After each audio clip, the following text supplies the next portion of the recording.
aguardando esse informe, aqueles que estão acompanhando a gente também aí por meio das nossas redes sociais. Estamos aqui, as entidades sindicais, especialmente o FONASEF, para trazer os informes dessa reunião, que foi uma reunião muito longa, né? Como todos estão acompanhando aqui, a gente teve aproximadamente 5 horas de reunião.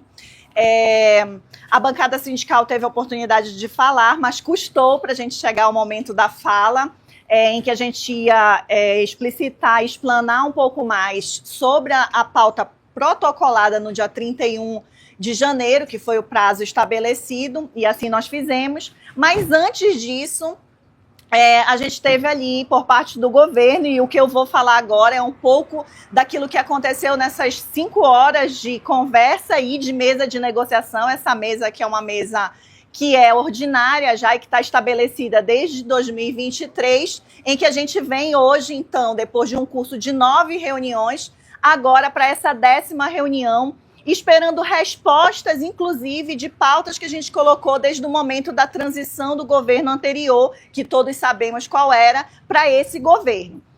No primeiro momento, o Feijó fez a abertura da reunião, né, como aquele que coordena essa mesa. Passou também ali para os presentes os representantes do governo. A gente compõe também, essa mesa ela é composta também pela bancada do governo. A gente registrou a ausência importante de alguns ministérios, inclusive a Casa Civil, que só chegou muito depois do transcurso dessas horas, mais da metade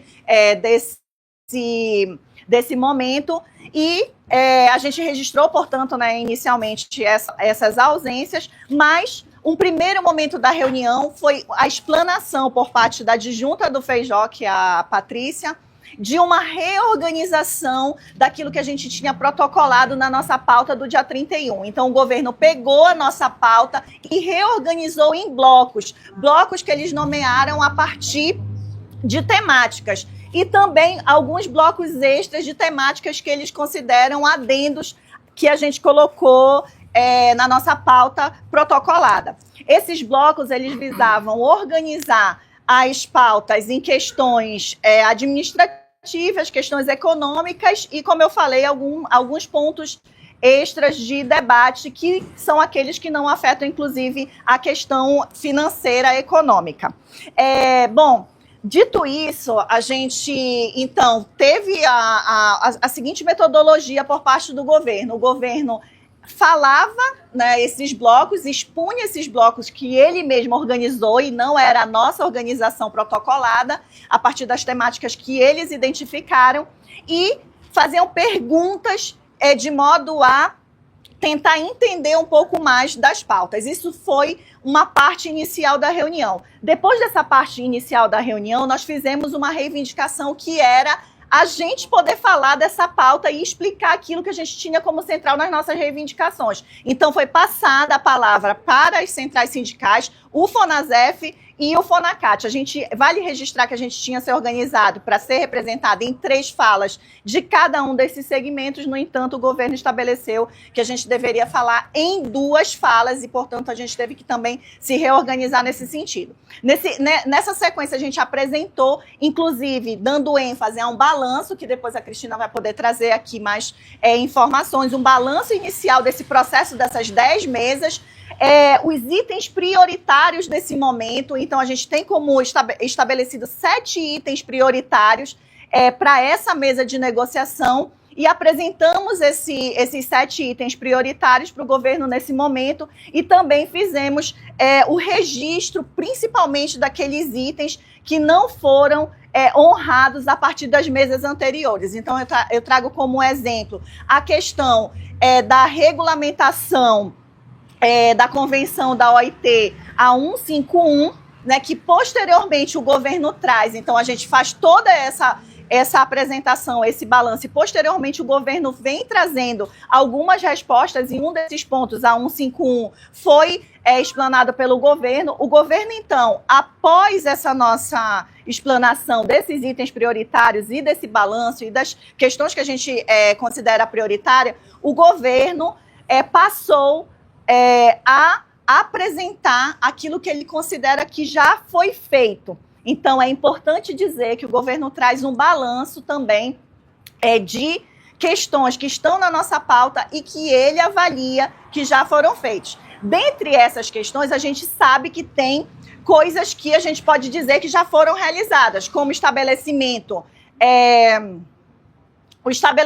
das mesas setoriais, dos mais de 45 acordos que a gente teve durante o ano de 2024, e isso tudo a gente considera também como um balanço que a gente apresentou para o governo, mas a gente tem ainda, em torno das reivindicações que a gente entende como pendente, algumas divergências com relação àquilo que a gente reivindica e aquilo que o governo entende como já atendido, como já cumprido. Então, para finalizar essa primeira parte desse panorama geral e passar para os camaradas aqui que vão dar seguimento aos informes, a gente entende que dos itens que a gente já apresentou para o governo ao longo dessas 10 mesas, grande parte deles não foram atendidas e que hoje, infelizmente, não recebemos respostas a contento daquilo que a gente demanda e daquilo que a gente espera num processo de negociação de mão dupla e não de via única, mas ouvimos também o governo apresentar uma série de questões, entre elas, como eu falei, sobre a questão de uma pauta prioritária, que é a normativa com relação a 151, o governo apresentou a possibilidade de um PL para regulamentar essas questões que dizem respeito a mandato sindical, a direito de greve e uma série de outras questões que precisam ser regulamentadas, e nesse processo todo dessas 10 meses a gente ainda não conseguiu avançar. Também o outro, e aí eu finalizo com esse ponto, outro ponto nodal para todos nós é que a gente entende que a saúde do trabalhador, a saúde do servidor público, ela deve ser uma pauta prioritária. E, nesse sentido, o governo apresentou como algo que já está fazendo, ou seja, como uma resposta a essa reivindicação, que é central para a gente, do adoecimento, do endividamento, enfim, de todas as outras questões que envolvem os servidores públicos, um programa de combate a assédio moral e sexual e discriminação no ambiente de trabalho. Então, isso também foi colocado pelo governo como um atendimento de uma pauta nossa. Enfim, outras coisas mais que aí os camaradas aqui podem complementar foram ditas hoje, algumas respostas que não nos contentaram e que a gente vai seguir aí também nesse diálogo que é importante para atender aquilo que a gente traz na nossa pauta de reivindicação enquanto entidades sindicais, FONASEF e FONACAT. Boa noite, camaradas. É isso. Fez uma síntese de uma síncrese aqui, a Jennifer, né? O governo, na verdade, nesse primeiro momento, apresentou suas políticas de governo. Ele trouxe também uma política de saúde, né, para o servidor público federal. Ele também trouxe questões sobre a IN 71, que trata do auxílio transporte. Não deu tempo nesse momento da gente debater isso, mas ele já saiu no Diário Oficial, tá? E ela vai começar a avaliar a partir de março. O governo também tratou das mesas setoriais, que vai abrir as mesas setoriais para tratar de pontos específicos de todas as categorias. E aí teve 2 pontos fundamentais que surgiram nessa mesa. O primeiro foi a questão do cumprimento dos termos de acordo de greve. O governo disse que ia cumprir todos os pontos do termo de acordo de greve. Isso aí vai ter que ter calma pela categoria, mas ele enfatizou que todos os pontos que estão lá no termo de acordo de greve seriam cumpridos. Teve um outro ponto que a gente colocou nessa mesa, que foi a questão do decreto 1590 de 1995, que trata da dispensa do controle de frequência do Magistério Federal. A gente questionou porque até agora não foi publicizado no Diário Oficial esse decreto.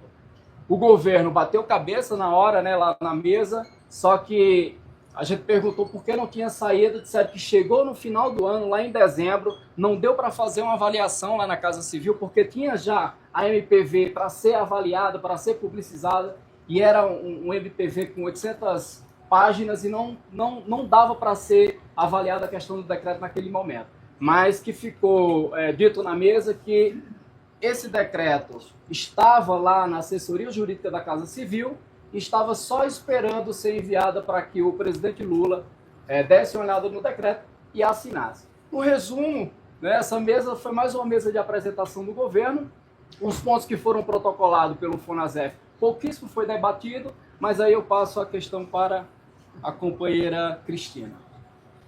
Então, pessoal, não sei que hora que as pessoas vão assistir. Boa noite, bom dia, boa tarde, né? Fundamental também que a gente colocou foi sobre as emendas da medida provisória, tá? O balanço foi que tem 500 emendas na medida provisória, que isso pode atrasar a emenda provisória de ser aprovada, porque são muitas emendas, mas foi colocado, né, pelos fóruns e também pelas centrais a importância do governo fazer uma reunião com as entidades e que a gente possa colocar sobre as emendas e o que é necessário passar da reformulação da MP, principalmente naqueles pontos em que são problemas de redação, problemas que não vai trazer impacto financeiro. Então, o governo pediu para que a gente, cada entidade, fizesse a sua pauta em relação às emendas, mandasse para eles. Ele colocou que só vai ter compromisso com aquilo que realmente está dentro do acordo e que não constou da emenda, e outras coisas que foram colocadas que não tiver negociado, ele não tem compromisso de estar levando para frente. Mas é importante que a gente colocou isso.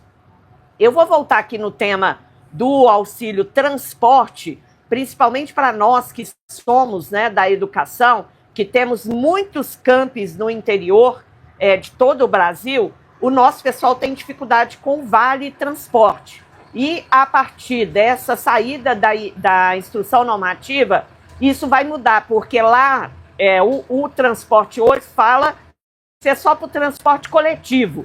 E a gente conseguiu colocar outros tipos de transporte que não só o rodoviário. Então vai entrar o fluvial, vai entrar o marítimo, o lacustre, né?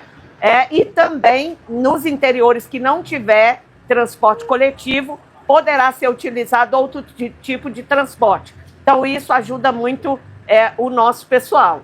O governo fez uma apresentação, como já foi falado aqui, da saúde do trabalhador. Ele apresentou o CIAS novamente para nós. A gente reclamou que as entidades sindicais não estão conseguindo fazer essa discussão sobre saúde do trabalhador, porque nós não temos dados. Nós solicitamos que esses dados da saúde sejam disponibilizados. O painel estatístico não traz esses dados, então está sendo trabalhado numa aba lá do DW, né, CIAS, e também foi apresentado para nós lá o SIDEC, né, que também há uma medida, uma emenda que a bancada sindical fez para que o SIDEC não fosse implementado. Deu uma explicação lá para nós que o SIDEC seria a avaliação de desempenho. Cada órgão vai poder fazer a sua, e a gente colocou que, conforme está na medida provisória, não é isso que está escrito lá. Eles deram uma explicação, mas o que está escrito na medida provisória é que a avaliação de desempenho será única para todos os servidores, né? Então, eles fizeram a explicação sobre isso lá. E a outra coisa que é importante, que eles fizeram a apresentação, foi o SIDEC, o CIAS e teve mesa mais setorial. E a mesa setorial, que está ligada ao assédio, que também está na nossa pauta, o enfrentamento ao assédio moral. O governo já vem com essa política e solicitou aos sindicatos, à bancada sindical, às federações, que cobrem dos seus órgãos a implementação da política no órgão e que a gente leve para as mesas setoriais tudo relacionado à saúde do trabalhador, né? Então, foi mais ou menos isso, e aí tem outros companheiros, né? Então, Só complementar muito rápido do secretário Feijó. Ele foi muito enfático no final da reunião, e aí complementando a companheira aqui, em dizer que aquilo que não foi combinado nas negociações, ele tem compromisso em tratar, né, em relação às emendas, que é importante reforçar isso, porque tem muitas emendas aí que são questões que não foram acordadas, não foram frutos do nosso processo de negociação. Tá? É isso. Só uma questão importante. um pouquinho longe. Só falar assim do microfone É que nós fizemos um debate sobre a questão do programa de gestão. Todos os órgãos estão tendo problemas de um jeito ou de outro. Do Então, PGD. quando as entidades fazerem um pequeno Pode falar gestão, senão... e mandar Sabe que é para o eles poder. aqui, porque eles vão mandar ter um GT, que trata do programa de gestão. Então, esse é um problema que vai estar dando margem a assédio moral. Então, essa discussão foi feita lá, é importante essa discussão, e a gente vai estar encaminhando depois. Então, se alguma entidade tiver uma informação importante, caminha para o FONASEF, a lista, para ele poder encaminhar até segunda-feira para eles aqui. Não, eu acho que é só importante fazer uma Mais longe, assim, um pouquinho mais observação de que, assim, esse é um momento em que a gente vem aqui com os informes, foi uma reunião muito longa. Eu acho que todos os servidores e servidoras estão com uma expectativa muito grande, né, em relação à sua realidade concreta, né, a questão da aprovação da medida provisória, do orçamento. E eu acho que assim, é importante dizer que a gente não conseguiu sair com muitos elementos concretos para, neste momento, complementar este informe com essas questões. Então, eu acho que é importante que as categorias agora, a partir dos informes também que os dirigentes vão levar, né, para cada uma das categorias, sigam fazendo a discussão, né, de como que a gente vai lidando com essas situações, porque concretamente os servidores e servidoras estão aguardando soluções para diversas questões. Inclusive, uma das questões que foi pontuada ao final da reunião e que não tivemos uma resposta clara e objetiva foi se haveria disponibilidade do governo fazer uma folha suplementar para evitar a cobrança acumulada do imposto de renda, e se também poderíamos ter uma reunião extraordinária, porque hoje foi uma reunião, como os companheiros e companheiras colocaram aqui, de muitas apresentações, mas efetivamente de poucos debates e poucos avanços na nossa pauta. É importante que o governo assimilou a pauta apresentada, né, com todas as limitações de formato, mas assimilou essa pauta, mas efetivamente as discussões não se conseguiu avançar. Então, eu acho que é importante que as categorias façam essas discussões, porque a gente vai precisar, né, não vamos poder ficar necessariamente aguardando pelos processos aqui da mesa, porque eles não estão preparados para dar todas as respostas que eu acho que as categorias estão aguardando. E a resposta sobre a folha suplementar? Então, vai ser feito estudo. Vai avaliar ainda. Vai ser avaliado, Vai fazer não teve avaliação. resposta. Nem que sim, nem que não. Então, gente, como é que a gente conclui, então, esse informe, né? A partir dessas entidades que estão aqui, que representam o conjunto da nossa base, né, desses fóruns, e, enfim, das centrais sindicais. Quais seriam os próximos passos, né? Então, a gente seguir a mobilização, seguir a cobrança ao governo, no sentido, inclusive, dessas coisas mais imediatas. Então, quais são as coisas mais imediatas? Cobrar uma efetiva resposta em relação à possibilidade dessa folha complementar. Isso foi feito um compromisso ali no final da reunião de que será dada uma resposta para a gente em torno desse questionamento. Também, para a gente não esperar mais longos 3 meses, ou mais do que isso, né, nesse processo de mesa de negociação, de mesa central, como é que a gente poderia também garantir uma reunião extra, porque a gente tem muita demanda, 5 horas não bastaram para discutir todas as demandas que a gente tem, especialmente no que diz respeito, por exemplo, a uma pauta específica para uma reunião extraordinária, que é debater essas emendas da MP. Então, se tem 500 emendas e se o governo está dizendo assim, a gente vai se comprometer apenas com aquilo que está no acordo de greve, mas só que nem tudo que a gente precisa está nos acordos de greve. Os acordos de greve, eles contemplaram parcialmente as nossas lutas, as nossas reivindicações. Muita coisa que a gente está reivindicando, inclusive nessas mais de 500 emendas, tem relação direta ao nosso processo de reivindicação para as nossas carreiras, para a estruturação das nossas carreiras e, principalmente, um item que a gente insistiu e que a gente deve insistir enquanto categoria do Serviço Público Federal. Nós não vamos aceitar que nenhuma reforma administrativa seja feita sem a nossa participação e sem o nosso debate. E o que a MP apresenta, e por isso as mais de 500 emendas, tem relação com isso, com coisas que não foram debatidas nos acordos de greve e que, portanto, o governo empurrou na MP e a gente está questionando sim. E aí a gente pediu uma reunião extraordinária para poder dar conta desse debate, que são debates para todas as categorias do Serviço Público Federal, e importantíssimos assuntos que dizem respeito à nossa vida, ao nosso trabalho, à qualidade do nosso trabalho e aquele serviço que a gente presta para a população. Porque, no final, é isso que interessa a todos nós. Ter condições de qualidade de vida, de qualidade de trabalho, para poder prestar um serviço digno também a toda a população que depende da prestação desses serviços do conjunto dessas entidades que estão aqui representadas. Então, a gente vai seguir cobrando o governo, a gente vai aí, para finalizar, a gente vai, enquanto FONASEF, protocolar o pedido para essa reunião extraordinária e assim pautar aquilo que a gente entende ainda como necessidades que precisam ser debatidas e principalmente respostas que a gente precisa receber. É isso. Só uma coisa que ficou faltando, de 10 a 12 agora de março, a gente vai estar fazendo uma jornada de lutas aqui em Brasília, né, o SINASEF, junto com o ANDES, com a FASUBRA, né, para cobrar do governo o cumprimento de todos esses termos de acordo que está faltando, né, cumprir, e também a aprovação da LOA. Então vai ser muito importante que as bases dessas entidades venham para Brasília para fortalecer nossa luta e cobrar do governo daquilo que é nosso de fato. Então é isso, gente. Nós continuamos mobilizados para a aprovação da LOA. Então, essa aprovação da LOA não depende do governo, depende do Congresso, e a gente tem que ir para cima dos deputados para poder aprovar a LOA. Então, permanece aí a nossa mobilização para aprovação já da LOA. É isso. Aprova a LOA já! Aprova a LOA já! Aprova a LOA já!